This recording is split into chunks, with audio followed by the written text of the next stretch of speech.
પટેલે આગાહી કરી છે સપ્ટેમ્બર મહિનામાં જામશે વરસાદી માહોલ। બંગાળના ઉપસાગરમાં સિસ્ટમ સક્રિય થતા વરસાદની આગાહી આપવામાં આવી છે।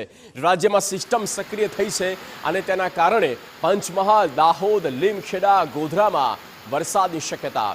વડોદરા, આણંદ, નડિયાદમાં 3 થી 4 ઇંચ વરસાદની શક્યતા। પંચમહાલના ભાગમાં 4 ઇંચ જેટલો વરસાદ પડવાની શક્યતા વર્તાઈ રહી છે।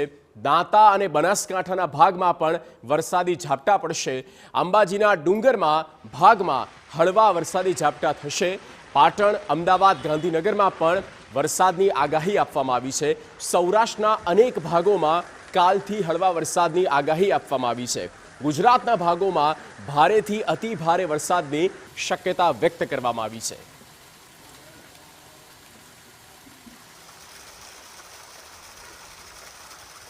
12 થી 13 થી 16 ભિન્ન ભાગોમાં રાજ્યના વરસાદ થવાની શક્યતા છે, પરંતુ સૌરાષ્ટ્રના ભિન્ન ભાગોમાં પણ 13 થી 16 વરસાદ થવાની શક્યતા છે। હળવા ભારે વરસાદની ઝાપટા સૌરાષ્ટ્રના ભાગોમાં પણ પડી શકે છે, પણ આગામી 24 કલાકમાં દક્ષિણ ગુજરાતના ભાગોમાં ભારેથી અતિ ભારે વરસાદ થવાની શક્યતા રહેશે। ત્યાર પછી બીજી એક સિસ્ટમ સક્રિય થતાં તારીખ 21, 22, 23, 24, 25માં પણ હળવા ભારે વરસાદની ઝાપટા આવવાની શક્યતા રહેશે। અને ત્યાર પછી તારીખ 27 સપ્ટેમ્બરમાંથી 5મી ઓક્ટોબર વચ્ચે ગાજવીજ સાથે વરસાદ કેટલાક ભાગમાં થવાની શક્યતા રહેશે।